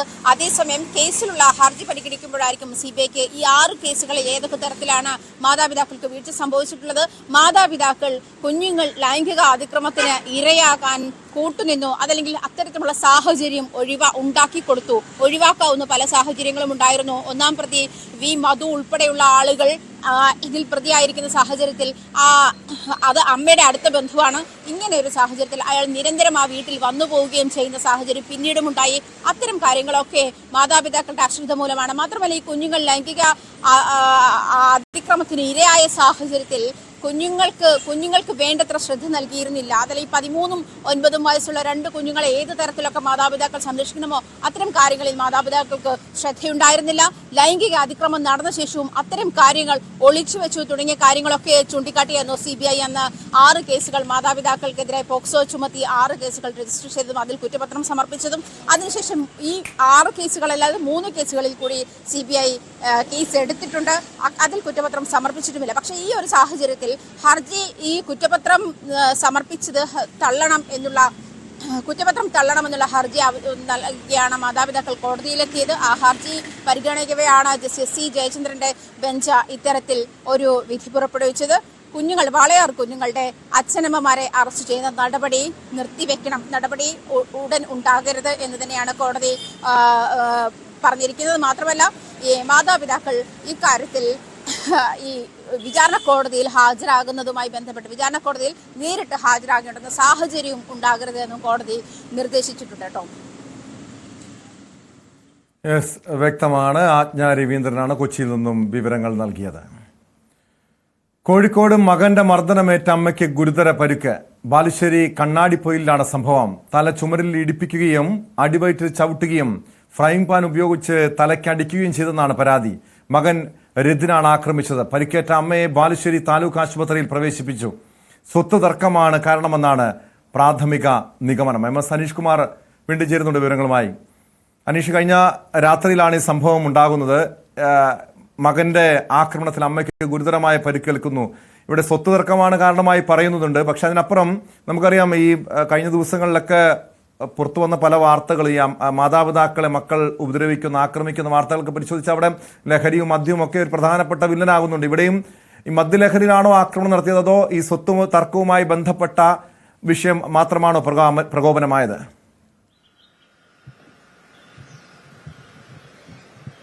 ടോമോ, കുടുംബ പ്രശ്നങ്ങളാണ് ഇത്തരമൊരു ക്രൂരമായ കൃത്യത്തിലേക്ക് നയിക്കപ്പെട്ടതിന്റെ പിന്നിലുള്ള കാരണമെന്നാണ് നമുക്ക് ഈ ഘട്ടത്തിൽ മനസ്സിലാക്കാൻ കഴിയുന്നത്.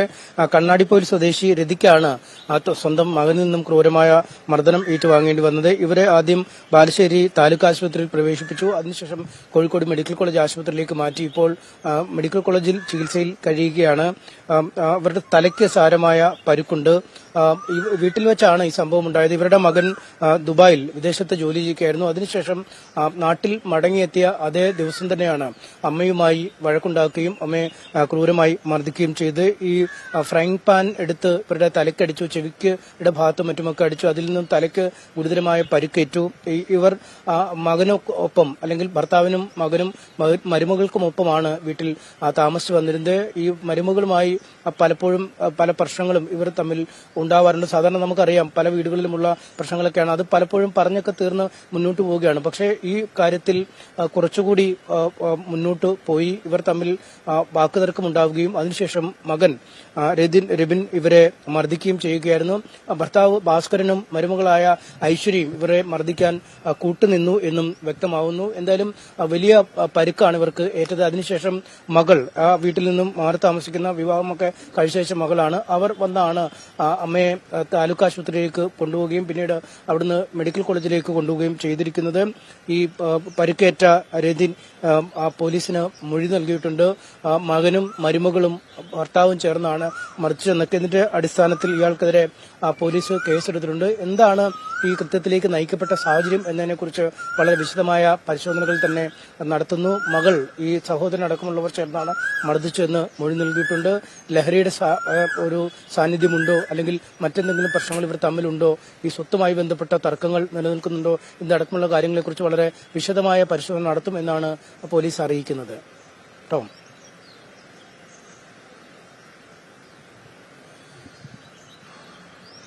ഈ സംഭവത്തിന് ശേഷം ഈ പ്രതിയെക്കുറിച്ച് വിവരമുണ്ടോ? പ്രതിയെ അറസ്റ്റ് ചെയ്യാൻ കഴിഞ്ഞിട്ടുണ്ടോ?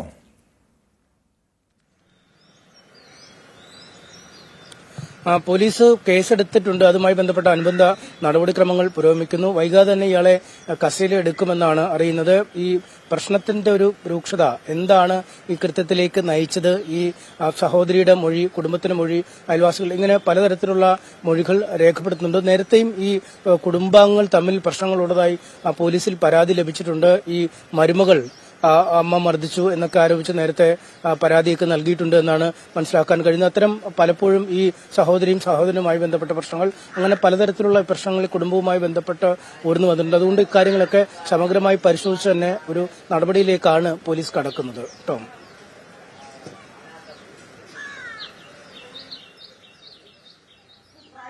വ്യക്തമാണ്. MS അനീഷ് കുമാറാണ് കോഴിക്കോട് നിന്നും വിവരങ്ങൾ നൽകിയത്. സ്വത്ത് തർക്കവുമായി ബന്ധപ്പെട്ടാണ് മകൻ അമ്മയെ ക്രൂരമായി മർദ്ദിച്ചത്. പാലക്കാട് ഓങ്ങല്ലൂർ പഞ്ചായത്ത് സെക്രട്ടറിയെ മുഹമ്മദ് മുഹ്സിൻ MLA ഫോണിൽ ഭീഷണിപ്പെടുത്തിയെന്ന ആരോപണം. വിവാഹം രജിസ്റ്റർ ചെയ്യാനെത്തിയ സഹോദരിയെ വിദ്യാഭ്യാസ യോഗ്യതയുടെ പേരിൽ പഞ്ചായത്ത് സെക്രട്ടറി ജഗദീഷ് അപമാനിച്ചുവെന്നാണ് ആരോപണം. ജനുവരി 20-നാണ് സംഭവം ഉണ്ടാകുന്നത്. സ്ഥലം മാറിപ്പോയ ശേഷമാണ് പഞ്ചായത്ത് സെക്രട്ടറി ഓഡിയോ ക്ലിപ്പ് പുറത്തുവിട്ടത്. വീട്ടിലെ സ്ത്രീകളോട് മാന്യമായിട്ട് പെരുമാറാൻ അറിയില്ലെങ്കിലും അടിച്ച് മൊന്ത പൊളിക്കും. ആയിക്കോട്ടെ.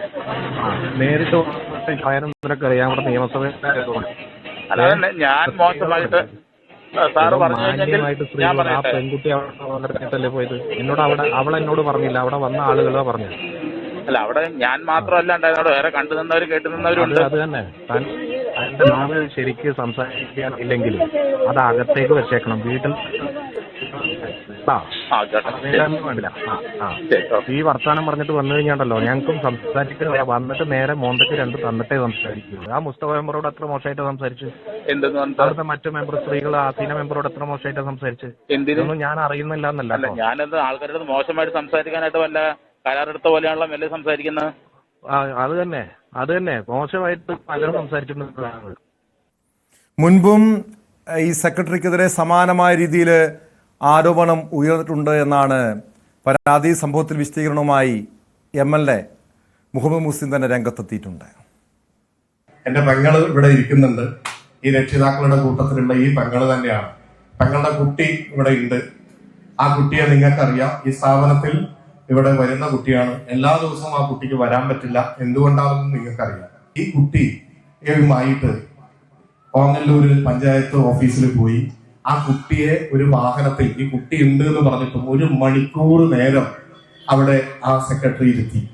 ഞാൻ എന്റെ പെങ്ങൾക്കൊരാവശ്യം എന്ന് പറഞ്ഞ് ഞാൻ ഫോണ് വിളിച്ച് നേരത്തെ ഒരാവശ്യവും അവരോട് ഞാൻ പറഞ്ഞിട്ടില്ല. അവർ നോർമലായിട്ട് പോയി അപേക്ഷ കൊടുക്കുന്നു. അവിടെ ഈ കുട്ടി ഇരിക്കുന്നുണ്ട് എന്ന് പറഞ്ഞിട്ടും സെക്രട്ടറി രാത്രി ചട്ടിച്ചോറ് വേണോ വേറെന്ത് ചോറ് വേണോ എന്ന് വിളിച്ച് സംസാരിക്കുന്നു. അതിനുശേഷം കുട്ടിയുടെ കാര്യത്തിലും മൈൻഡ് ചെയ്യുന്നില്ല. ഇവരോട് ഇവരുടെ വിദ്യാഭ്യാസത്തെ കുറിച്ചും ഇവരുടെ ബാക്ക്ഗ്രൗണ്ടിനെ കുറിച്ചും മോശമായിട്ട് പറഞ്ഞു. സാക്ഷിയാണ്. ഈ പെങ്ങള് എന്നോട് പറഞ്ഞില്ല, ഇവളെന്നോട് പറഞ്ഞില്ല. ഞാനിത് പലരും പറഞ്ഞാണ് അറിയുന്നത്. ആ പഞ്ചായത്തിൽ നിന്നും പുറത്തുനിന്നും അത് കേട്ട ആളുകൾ പറഞ്ഞിട്ടാണ് ഞാൻ അറിയുന്നത്. എനിക്ക് സ്വാഭാവികമായിട്ടും ആ കുട്ടിയെ ഇത്രയും സമയം പുറത്തിരുത്തിയിട്ട് കാര്യങ്ങള് പറയുന്നതിന് പകരം വളരെ മോശമായിട്ട് അവരുടെ വിദ്യാഭ്യാസ യോഗ്യതയും അവരുടെ മറ്റു ബാക്ക്ഗ്രൗണ്ടുകളെ കുറിച്ച് മോശമായിട്ട് പറഞ്ഞപ്പോ സ്വാഭാവികമായിട്ടും ഞാൻ എന്റെ മനസ്സിൽ അതുണ്ടായി. ഞാൻ പ്രതികരിക്കാനുള്ള ഒരു കാരണം ഇത് മാത്രമല്ല, പെങ്ങള് മാത്രമല്ല, മറ്റു പല ആളുകളും ഇതുപോലെ കംപ്ലൈന്റ് നിരന്തരമായി പറയുകയും അതുമായി ബന്ധപ്പെട്ട് പരാതിയുമായിട്ട് പോയി കഴിഞ്ഞാൽ, പെങ്ങള് പരാതി കൊടുത്തു കഴിഞ്ഞാൽ നടപടി എടുക്കും. അപ്പോഴും മാധ്യമങ്ങളിൽ വരെ MLAയുടെ പെങ്ങള് എന്ന് പറഞ്ഞിട്ടാ. എന്റെ പെങ്ങളായി പോയി എന്നത് ഒരു തെറ്റായിട്ട് മാറാൻ പാടില്ല. ഞാൻ പറഞ്ഞു പരാതി കൊടുക്കണ്ട, മാധ്യമങ്ങളിലൂടെ വന്നാൽ ഈ കുട്ടിയും അവരും ഒക്കെ പ്രചരണത്തിലേക്ക് പോകും, അതിന്റെ ആവശ്യമില്ല എന്നുള്ളത് കൊണ്ടാണ് പരാതി കൊടുക്കാതിരുന്നത്. അങ്ങനെ പരാതി കൊടുക്കാതെ ഞാൻ വിളിച്ചിട്ട് മോശമായിട്ട് പെരുമാറുന്നു, 2 വാക്ക് കുറച്ച് മോശമായിട്ട് പെരുമാറി. അത് പെരുമാറാനാണ് വർത്താനം പറയാനുള്ള കാരണം ഇത്രയും വർഷമായിട്ട് ഒരു പോരാളിയെ പോലെ ആ കുഞ്ഞിന്റെ ഈ പ്രതിസന്ധി ഘട്ടത്തിലും കൂടെ നിന്നുകൊണ്ട് മെഡിക്കൽ സയൻസ് അന്ന് പറഞ്ഞ കാര്യങ്ങളെ തിരുത്തിക്കൊണ്ട് ഇന്നും പോരാട്ടം നടത്തുന്ന ഒരാളാണ് എന്നുള്ളത് കൊണ്ടാണ്. വിവരങ്ങളുമായി ആയിഷത്തുൽ ഷംന ചേരുന്നുണ്ട്. ഷംന, എന്താണ് അവിടെ സംഭവിച്ചത്?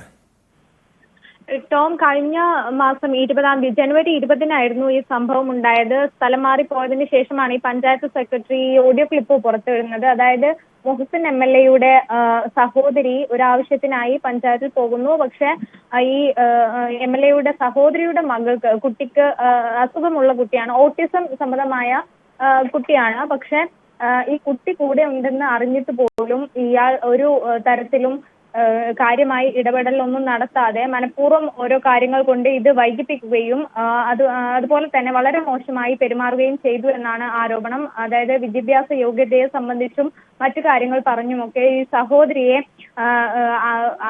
അപമാനിക്കുന്ന തരത്തിലേക്ക് കാര്യങ്ങൾ നീങ്ങി എന്നൊക്കെയാണ് മുഹസിൻ MLA ആരോപിക്കുന്നത്. ഒപ്പം തന്നെ നിരന്തരമായി ഇത്തരത്തിലെത്തുന്ന സ്ത്രീകളോട് വളരെ മോശമായി പെരുമാറുകയാണ് ഈ പഞ്ചായത്ത് സെക്രട്ടറി എന്നുകൂടി ഇപ്പോൾ മുഹസിൻ MLA പറയുന്നുണ്ട്. ഇതിന്റെ അടിസ്ഥാനത്തിലാണ് ഈ പഞ്ചായത്ത് സെക്രട്ടറിയെ മുഹസിൻ MLA വിളിക്കുന്നത്. ഒരു തരത്തിലും ഈ സഹോദരി പഞ്ചായത്തിലേക്ക് പോകുമ്പോൾ തന്റെ പെങ്ങളാണെന്നോ മറ്റു ആനുകൂല്യമോ ഒന്നും ഈ MLA അടക്കം ആവശ്യപ്പെട്ടിട്ടില്ല. ഒരു റെക്കമെൻഡേഷനിലുമല്ല, സാധാരണ ഒരു എങ്ങനെയാണ് ഒരു ആവശ്യത്തിന് പോകുന്നത് അതുപോലെയായിരുന്നു MLA-യുടെ സഹോദരി പോയത്. പക്ഷെ അവിടെ നിന്നും ഇയാൾ വളരെ മോശമായും വിദ്യാഭ്യാസ യോഗ്യതയോടും മറ്റും പേരും പറഞ്ഞ് ഈ പഞ്ചായത്ത് സെക്രട്ടറി ജഗദീഷ് അപമാനിക്കുകയായിരുന്നു എന്നാണ് MLA പറയുന്നത്. ഒപ്പം തന്നെ ഈ സഹോദരി ഇത്രയും കേട്ടിട്ടും അപമാനിച്ചിട്ട് പോലും ഈ MLA-യോട് പരാതി പറഞ്ഞിട്ടില്ല. പക്ഷേ അവിടെ നിന്നും പഞ്ചായത്തിൽ നിന്നും കരഞ്ഞുകൊണ്ട് ഇറങ്ങി പോരുന്ന ഒരു സ്ഥിതി ഉണ്ടാവുകയും അത് കണ്ടു നിന്നവരാണ് MLA വിവരം അറിയിക്കുന്നത്. അതിനുശേഷമാണ് ഇത് ഇനി വാർത്തയായാലോ മറ്റ് പരാതിയൊക്കെ നൽകിയാൽ പിന്നീട് അത് വാർത്തയാകും, MLA-യുടെ സഹോദരി എന്ന ഒരു ലേബലിൽ അത് വരും. പിന്നീട് അത് വളരെ ബുദ്ധിമുട്ടായി മാറിയാലോ, അവർക്ക് കൂടി ഈ വാർത്തകൾ ഇത്തരത്തിൽ വന്നു കഴിഞ്ഞാൽ അവർക്കൊരു ബുദ്ധിമുട്ടായാലോ എന്ന ചിന്തയിലാണ് ഇത് പരാതിയുമായി മുന്നോട്ട് പോകാതെ മറിച്ച് MLA തന്നെ നേരിട്ട് വിളിക്കുന്ന ഒരു സാഹചര്യത്തിലേക്ക് കാര്യങ്ങൾ എത്തിയത്. അതുകൊണ്ട് തന്നെ ഈ സഹോദരിയോട് മാത്രമല്ല മറ്റ് സ്ത്രീകളോടും പഞ്ചായത്തിലെത്തുന്ന മറ്റു സ്ത്രീകളോടും ഇത്തരത്തിൽ മോശമായി പെരുമാറിയത് കൊണ്ടാണ് ഇങ്ങനെ വിളിച്ച് മോശമായി പെരുമാറേണ്ടി വന്നത് എന്നാണ് ഇപ്പോൾ മുഹസിൻ MLA-യുടെ വിശദീകരണം. ഒപ്പം തന്നെ ഈ MLA പറയുന്നുണ്ട് കഴിഞ്ഞ 9 വർഷമായി പട്ടാമ്പി MLA ആണ് മുഹസിൻ. ഒപ്പം തന്നെ അതിനു മുൻപ് മുതലേ ജനപ്രതിനിധിയായി ജനങ്ങൾക്കിടയിൽ ജീവിക്കുന്ന ഒരാളാണ്. ഇതുവരെ ഇത്തരത്തിൽ MLA-യെ കുറിച്ച് ഒരു പരാതിയോ മറ്റോ ഉണ്ടായിട്ടില്ല. വളരെ മാന്യമായി ആണ് എല്ലാ കാര്യത്തിലും ഇടപെട്ടിരുന്നതും ജനങ്ങളോട് സംസാരിച്ചിരുന്നതും. എന്നാൽ ഇങ്ങനെ നിരന്തരം പരാതി ലഭിച്ചതിന്റെ അടിസ്ഥാനത്തിലും സ്വന്തം പെങ്ങൾ ഒരാൾ പഞ്ചായത്തിൽ കാരണം മുഹസിൻ MLA-ക്കെതിരെ ഇതിനു മുൻപ് ഇങ്ങനെ ഒരു ആരോപണമോ പരാതിയോ ഉയർന്നു വന്നിട്ടില്ല. സ്വാഭാവികമായും ഏതൊരു സഹോദരിക്കും ഏതൊരാളുടെ സഹോദരിക്ക് ഇതുപോലുള്ള ബുദ്ധിമുട്ട് പ്രതിസന്ധി ഉണ്ടായാൽ സ്വാഭാവികമായ ഒരു പ്രതികരണം ഉണ്ടാകാം. അതും MLA സെക്രട്ടറിയുമായി സംസാരിക്കുന്നത് വളരെ മാന്യമായിട്ട് തന്നെയാണ്. പക്ഷെ ഒരു തലം കടന്നു പോകുമ്പോൾ കൈവിട്ടു പോകുന്നുണ്ട് കാര്യങ്ങൾ. പക്ഷേ എങ്കിൽ പോലും ഇതൊരു വലിയ വിവാദമായി ഇപ്പോഴും നിലനിൽക്കുന്നുണ്ടോ? ടോം നേരത്തെ സൂചിപ്പിച്ചതുപോലെ തന്നെ മുഹസിൻ MLA-ക്ക് നേരെ ഇത്തരത്തിലുള്ള ഒരു ആരോപണങ്ങളും ഇതുവരെയും ഉണ്ടായിട്ടില്ല. ഒപ്പം തന്നെ വളരെ ജനകീയനായ ഒരു നേതാവ് കൂടിയാണ്, ഒരു യുവ നേതാവ് കൂടിയാണ് മുഹസിൻ MLA. നാട്ടുകാരോട് വളരെ സൗമ്യനായി പെരുമാറുന്ന ഒരു നേതാവാണ്. സ്വന്തം പെങ്ങളോട് വരെ കരഞ്ഞുകൊണ്ട് ഇറങ്ങി വരുന്ന ആ സഹോദരിയോട്, അതും മറ്റുള്ളവരാണ് കണ്ടു നിന്നവരാണ് MLA അറിയിക്കുന്നത്. ഇതിന്റെ അടിസ്ഥാനത്തിൽ അപ്പോൾ ഉണ്ടായ ഒരു ഏതൊരു സഹോദരിക്കും ഇത്തരം ഒരു അനുഭവം ഉണ്ടാകുമ്പോൾ ഒരു സഹോദരനെ എങ്ങനെ പെരുമാറുമോ അങ്ങനെ ഒരു വിളിച്ചതായിരിക്കാം. ഒപ്പം തന്നെ നിരന്തരം പരാതികളുടെ അടിസ്ഥാനത്തിൽ ഒരു ജനപ്രതിനിധി എങ്ങനെ ഇടപെടുന്നു അങ്ങനെയാണ് മുഹസിൻ MLA ഈ പഞ്ചായത്ത് സെക്രട്ടറിയെ വിളിക്കുന്നത്. പക്ഷെ ആ ഒരു ഫോൺ സംഭാഷണത്തിൽ തുടക്കത്തിൽ വളരെ സൗമ്യനായി പെരുമാറിയെങ്കിലും ഒരു ഘട്ടത്തിൽ അത് കൈവിട്ടു പോകുന്നുണ്ട്. മുറിച്ച് മുഖത്തിന്റെ ഷേപ്പ് മാറ്റും എന്നൊക്കെ പറയുന്നുണ്ട്. അതും ഇപ്പോൾ ഈ വിവാദമാകുന്നത് ഒരു ജനപ്രതിനിധി അങ്ങനെ സംസാരിച്ചു എന്നതുകൊണ്ട് മാത്രമാണ് അത് വിവാദമാകുന്നത്. അപ്പോഴും ഈ ജനങ്ങൾ പട്ടാമ്പി MLA അവർ ജനങ്ങൾ ചേർത്ത് നിർത്തുകയാണ്. കാരണം ഈ MLA ഈ നിരന്തരം ഈ പരാതിയുടെ അടിസ്ഥാനത്തിൽ സംസാരിച്ചു പോയതായിരിക്കാം. ഏതൊരു മനുഷ്യരും ഉണ്ടാകുന്നത് പോലെ വൈകാരികമായി പ്രതികരിച്ചതായിരിക്കാം. അതല്ലെങ്കിൽ മുഹസിൻ MLA യുടെ ഭാഗത്തു നിന്ന് ഒരിക്കലും ഇങ്ങനെ ഉണ്ടാവില്ല. ആയിഷത്തുൽ ഷംനയാണ് വിവരങ്ങൾ നൽകിയത്. ഇപ്പോഴത് ഈ MLA ഒരു ജനപ്രതിനിധി രീതിയിൽ പ്രതികരിച്ചതാണ്, സംസാരിച്ചതാണ് വിവാദമായി നിലനിൽക്കുന്നത്. എന്തായാലും ഈ സ്ഥലം മാറ്റം ഉണ്ടായ ശേഷമാണ് പഞ്ചായത്ത് സെക്രട്ടറി ഈ രീതിയിലുള്ള ഓഡിയോ, അതായത് ജനുവരിയിൽ നടന്ന സംഭവത്തിന്റെ ഓഡിയോ പുറത്തുവിട്ടിരിക്കുന്നത്. കൊല്ലം പെരുമണിൽ ദമ്പതിമാർ ട്രെയിൻ തട്ടി മരിച്ച നിലയിൽ പെരുമൺ സ്വദേശി അഭിലാഷ്, ഭാര്യ അശ്വതി എന്നിവരാണ് മരിച്ചത്. ഇന്ന് രാവിലെ പെരുമൺ ക്ഷേത്രത്തിന് സമീപമുള്ള റെയിൽവേ അടിപ്പാതയ്ക്ക് മുകളിലെ ട്രാക്കിലാണ് മൃതദേഹങ്ങൾ കണ്ടത്. അഞ്ചാലമൂട് പോലീസ് സ്ഥലത്തെത്തി തുടർ നടപടികൾ സ്വീകരിച്ചു. വിവരങ്ങളുമായി S വിനീഷ് ചേരുന്നുണ്ട്. വിനീഷ്, ഇത് സ്വാഭാവിക ഏതെങ്കിലും അപകടം സംഭവിച്ചതാണോ അതോ ആത്മഹത്യയാണോ? ഇന്ന് രാവിലെയാണ് ഇത്തരത്തിലുള്ള ഒരു സംഭവം കാണുന്നത്. പെരുമണിലാണ്. പെരുമണിലെ റെയിൽവേ ട്രാക്കിൽ 2 മൃതശരീരങ്ങളാണ് കണ്ടത്. പെരുമൺ സ്വദേശികളായ ദമ്പതികളാണ് മരിച്ച നിലയിൽ കണ്ടത്. ട്രെയിൻ തട്ടി മരിച്ച നിലയിലാണ് ഇവരുടെ മൃതശരീരം കണ്ടത്. ഉടൻ തന്നെ അഞ്ചാലമൂട് പോലീസിൽ വിവരം അറിയിക്കുകയായിരുന്നു. പോലീസ് എത്തി ാണ് മൃതശരീരം പിന്നീട് ഇവിടെ നിന്ന് മാറ്റിയത്. അഭിലാഷ് എന്നാണ് ഈ ആളുടെ പേര്. അഭിലാഷ്, ഭാര്യ അശ്വതി എന്നിവരാണ് മരിച്ചത്. ഇരുവരും ദമ്പതികളാണ്. 2 കുട്ടികളുണ്ട് ഈ അശ്വതിക്ക്. അപ്പോ ആത്മഹത്യയാണോ ഇത്തരത്തിലുള്ളത് കേരളത്തിലേക്ക് നയിച്ചതെന്നുള്ളത് പ്രാഥമിക നിഗമനത്തിലാണ് ഇപ്പോൾ പോലീസ് എത്തിയിരിക്കുന്നത്. കൂടുതൽ അന്വേഷണം നടന്നു വരുന്നുണ്ട്. സംഭവത്തിൽ ഇതിൽ ഈ അശ്വതി മുൻപ് വിവാഹം കഴിച്ചതിലാണ് 2 കുട്ടികളുള്ളത്. അഭിലാഷുമായിട്ടാണ് ഇപ്പോൾ ഒരുമിച്ച് കഴിയുന്നത്. അപ്പോൾ ഇവരെ കുടുംബ പ്രശ്നമാണ് ഇത്തരത്തിലൊരു ജീവൻ വെടിയാനുണ്ടായ ഒരു സാഹചര്യത്തിലേക്കാണ് അപ്പോൾ പോലീസ് അത്തരത്തിലുള്ള നിഗമനമാണ് പോലീസിന് എത്തിച്ചേരാൻ സാധിച്ചിരിക്കുന്നത്. എന്തായാലും പോസ്റ്റ്മോർട്ടം നടന്നതിന് ശേഷം മൃതശരീരം ബന്ധുക്കൾക്ക് വിട്ടു നൽകുമെന്നാണ് നമുക്കറിയാൻ കഴിയുന്നത്.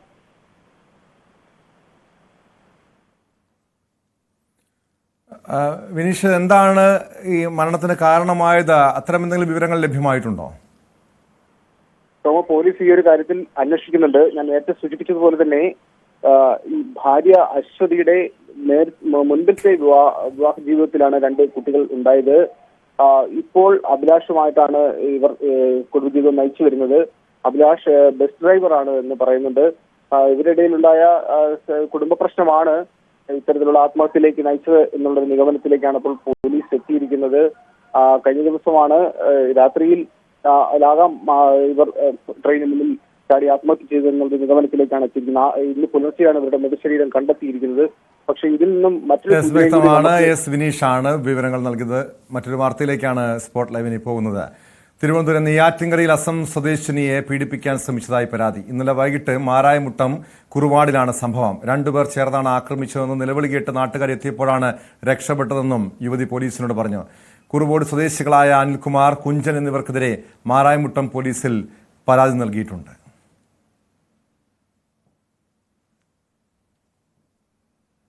ജോലിക്ക് വന്ന് 7 മാസമായി. പിന്നെ എൻ്റെ ഭാര്യ അവിടെ റൂമിൽ വെച്ചു, അവിടെ വാടകയ്ക്ക് റൂമുണ്ട്. ഞാൻ ജോലിക്ക് പോയി. വൈകുന്നേരം ഒരു 5 മണിയായി. ആ സമയത്ത് വേറെ ഒരു 2 പേര് വന്നിട്ട് അവർ ബാത്റൂമിൽ പോയി. മറ്റേ പാത്രം കഴുകാൻ പോയി. പിന്നെ അവന് വന്നിട്ട് അവർ വിളിച്ച് വെച്ച്. പിന്നെ നമ്മളെ വിളിച്ച് നമ്മളെ കടയിൽ ജോലിക്ക് നമ്മളെ കേൾക്കില്ല, സൗണ്ട് ഒന്നും പോയില്ല. പിന്നെ അവന് അവനെ വിളിച്ച് അങ്ങനെ പിന്നെ അവന് ഓടിപ്പോയി. ബൈക്ക് കൊണ്ടുവന്നു. അവന് 2 കൂടെ പോയി ബൈക്ക് സ്റ്റേറ്റിൽ പോയി. പിന്നെ നമ്മളെ കടയിൽ പോയിട്ട് നമ്മളെ വിളിച്ച് വന്നിട്ട് ചോദിച്ച് പറഞ്ഞിങ്ങനെ വന്നിട്ട് നമ്മളെ പിടിച്ച് പിടിച്ച് ഞാൻ തല്ലി വെച്ച് അവന് ഓടിപ്പോയി. സംഭവത്തിൽ കേസെടുത്ത് അന്വേഷണം ആരംഭിച്ചതായി പോലീസ് അറിയിച്ചു. അരുൺ മോഹൻ ചേരുന്നു വിവരങ്ങളുമായി. അരുൺ, എപ്പോഴായിരുന്നു ഈ സംഭവം? ഈ കേസുമായി ബന്ധപ്പെട്ട് പോലീസ് നൽകുന്ന വിവരങ്ങൾ എന്താണ്? ടോം, ഇന്നലെ വൈകിട്ടോടുകൂടിയായിരുന്നു ഈ ഒരു സംഭവം നടന്നത്. നമുക്ക് മനസ്സിലാക്കാൻ കഴിയുന്നതനുസരിച്ച് മാരായമുട്ടം, നെയ്യാറ്റിൻകര മാരായമുട്ടം കുറുവാട് ആണ് ഈ ഒരു സംഭവം നടന്നത്. ആസാം സ്വദേശികളായ ദമ്പതികളാണ് ഇവിടെ താമസിച്ചിരുന്നത്. ഇതിൽ 33-കാരിയായ യുവതിക്ക് നേരെയാണ് അവിടെയുള്ള രണ്ടുപേർ അതിക്രമം കാണിച്ചതായി നമുക്ക് മനസ്സിലാക്കാൻ കഴിയുന്നത്. ഇവര് സമീപത്തെ ഒരു ഹാർഡ്വെയർ സ്ഥാപനത്തിൽ ഈ യുവതിയുടെ ഭർത്താവ് ജോലി ചെയ്തു വരികയായിരുന്നു. അദ്ദേഹം ജോലിക്ക് പോയ സമയത്ത് ആ വീട്ടിലേക്ക് അതിക്രമിച്ചു കയറിയായിരുന്നു ഇങ്ങനെ ഒരു ഉപദ്രവം ശ്രമിച്ചത്. യുവതിയുടെ നിലവിളി കേട്ട് ആക്രമികൾ ഓടി പോവുകയായിരുന്നു എന്നാണ് അറിയാൻ കഴിയുന്നത്. ഉടൻ തന്നെ വിവരമറിഞ്ഞ് ഈ യുവതിയുടെ ഭർത്താവും സ്ഥലത്തെത്തി. നാട്ടുകാരുടെയും പരിസരവാസികളുടെയൊക്കെ സഹായത്താൽ തുടർന്നായിരുന്നു മാരായമുട്ടം സ്റ്റേഷനിൽ ഇവർ പരാതി നൽകി. പോലീസ് ഇപ്പോൾ അന്വേഷണം ആരംഭിച്ചിട്ടുണ്ട്. നമുക്ക് മനസ്സിലാക്കാൻ കഴിയുന്നതനുസരിച്ച് അനിൽകുമാർ കുഞ്ചൻ എന്നീ രണ്ടുപേർ, കുറുവാട് സ്വദേശികളായ അനിൽകുമാർ കുഞ്ചൻ എന്നീ രണ്ടുപേർക്കെതിരെയാണ് ഇവർ പരാതി നൽകിയിരിക്കുന്നത്. ദമ്പതിയും ചേർന്നാണ് പരാതി നൽകിയിരിക്കുന്നതാണ് നമുക്ക് മനസ്സിലാക്കാൻ കഴിയുന്നത്. എന്തായാലും പോലീസ് കേസെടുത്തിട്ടുണ്ട്. ഇവർക്ക് വേണ്ടിയുള്ള അന്വേഷണം ഊർജിതമാക്കിയിട്ടുള്ളതാണ് മാരായമുട്ടം പോലീസ് പറയുന്നത്. ടോം. എസ് അരുൺ മോഹനാണ് വിവരങ്ങൾ നൽകിയത്. തിരുവനന്തപുരം നെയ്യാറ്റിൻകരയിലാണ് അസം സ്വദേശിനിയെ പീഡിപ്പിക്കാൻ ശ്രമമുണ്ടായത്. 2 പേർക്കെതിരെ പോലീസ് കേസെടുത്തിട്ടുണ്ട്. സ്പോട്ട് ലൈവ് പൂർണ്ണമാകുന്നു. നമസ്കാരം.